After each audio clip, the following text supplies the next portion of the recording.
Bueno, debemos mencionar inicialmente de que estamos intentando regular lo que estaba desregulado hace más de 30 años. Por tanto, es natural la resistencia que tiene este sector a cumplir las normas, a sujetarse a la disciplina que propone el Gobierno Municipal de La Paz. No nos olvidemos, Víctor Hugo, que hace más o menos unos 30 años se declaró en el país el transporte libre. Y ahí esta medida a nivel nacional sirvió de colchón.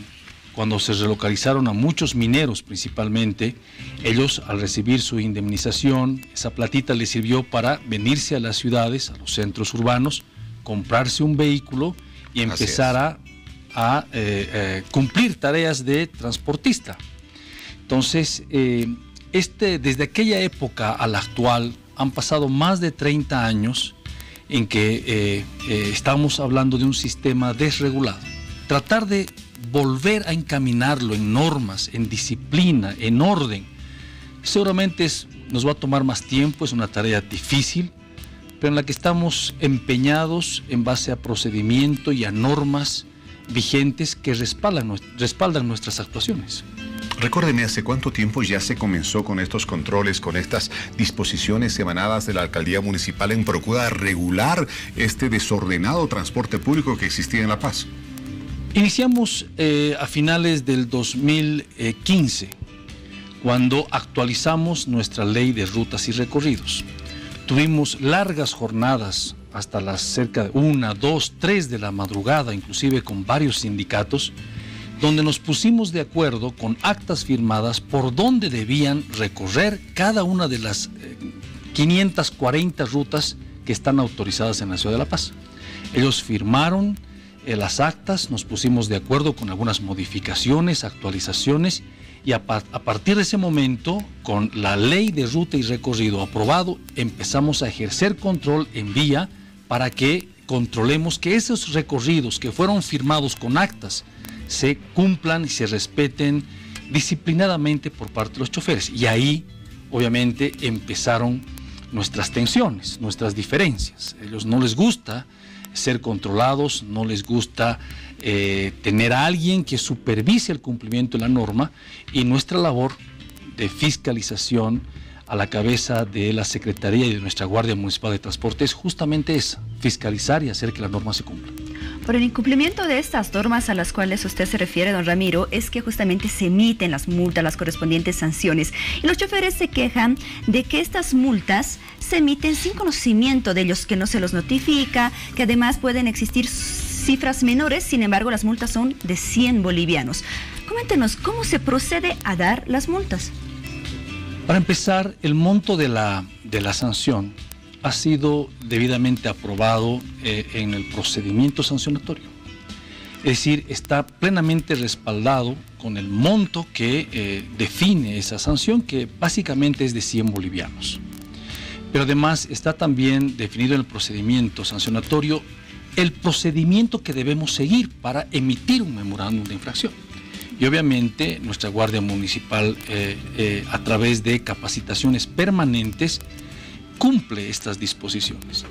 Ahora, ya en vía, ya cuando ejercemos esa fiscalización y ese control a los transportistas, se dan una serie de casos.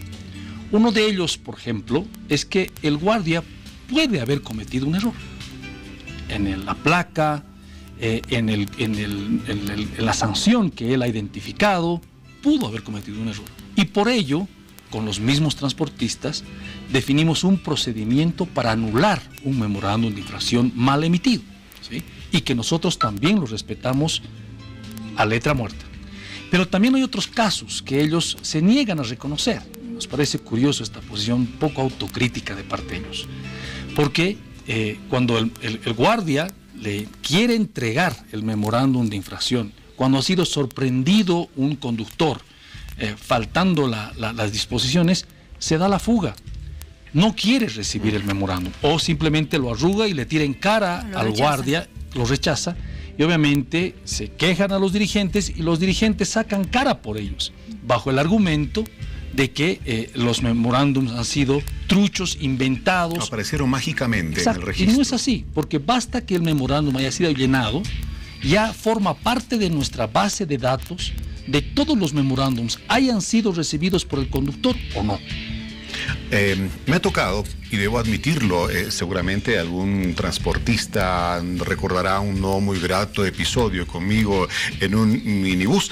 Me ha tocado hacer algunas denuncias, porque evidentemente aún hoy, después de año y medio en que ya rige esta norma, esta ley de rutas y recorridos, hay muchos choferes que se resisten a cumplir las normas, y me ha tocado denunciar a alguno de ellos, llamar un varita, a alguien de la alcaldía para que registre la denuncia.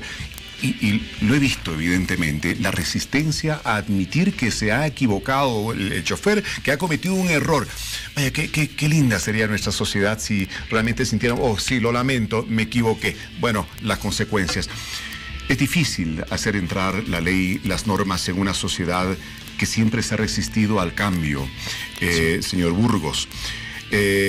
Pero hablaba usted de esos errores que también se pueden cometer por parte de algunos responsables de control de tráfico de la alcaldía municipal. Yo quisiera, porque nos están viendo seguramente muchos choferes en este momento, que expliquemos cómo es ese procedimiento. Supongamos equivocado ya un oficial de control de la alcaldía. ¿Cuál es el procedimiento para que ese error sea borrado y no esté registrado y, bueno, este chofer no pague? Porque ellos atribuyen a que todos son errores, todos son problemas de la alcaldía. Sí.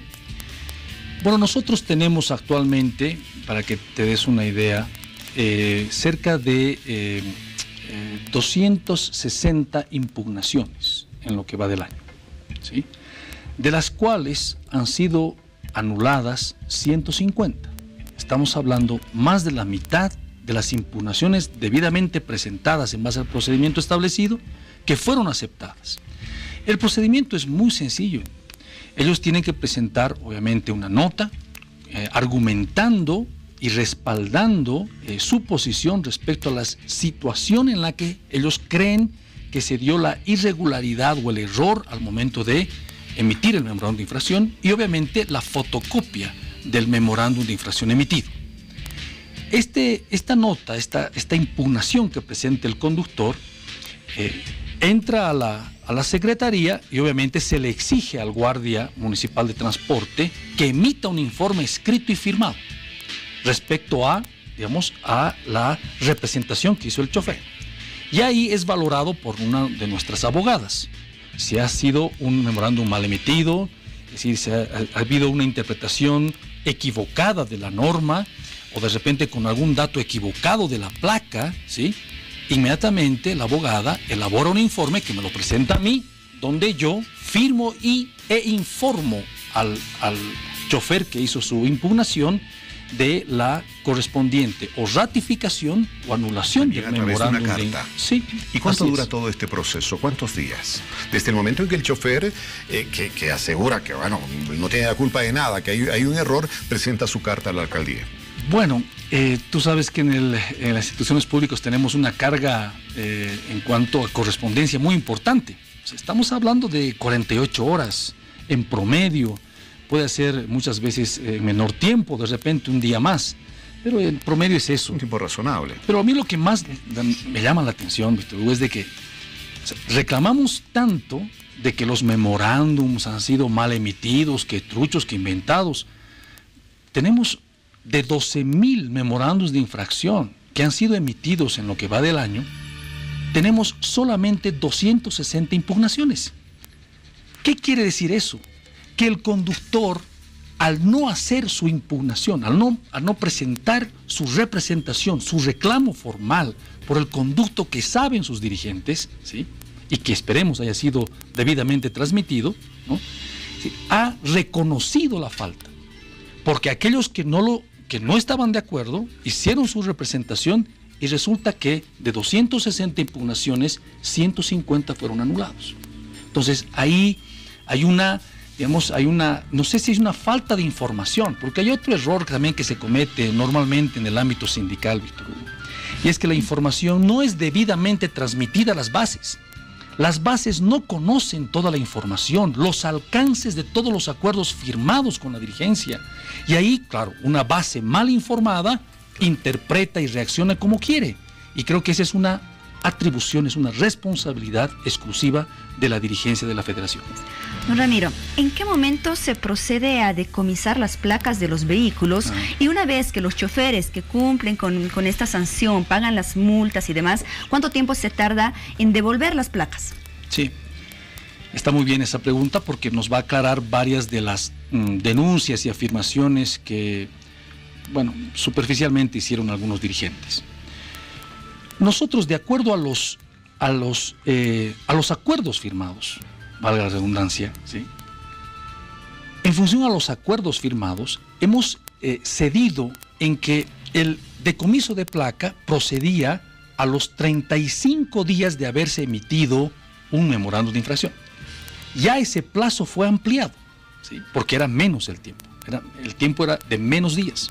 O sea, un plazo de más de un mes. Prácticamente, señores. Así, yo hoy emito un memorándum de infracción y para proceder al retiro o al decomiso de una placa, debo esperar 35 días para proceder a ese decomiso, dándole esa prórroga, ese tiempo al conductor infractor a que él pague la sanción, ¿sí? Pero actualmente, para ir un poco midiendo y no generar, digamos, un conflicto social de mayores proporciones, decidimos internamente en la Secretaría a decomisar las placas de aquellos infractores que hayan tenido 5 o más memorándums de infracción emitidos y todos vencidos en el plazo. Es decir, no existe dentro de nuestras acciones de decomiso de placa una sola que haya sido decomisada que no haya cumplido los 35 días, ¿sí? Pero además pudimos haberlo hecho a la primera infracción emitida, ¿sí?, al primer memorándum emitido. Hemos esperado 5.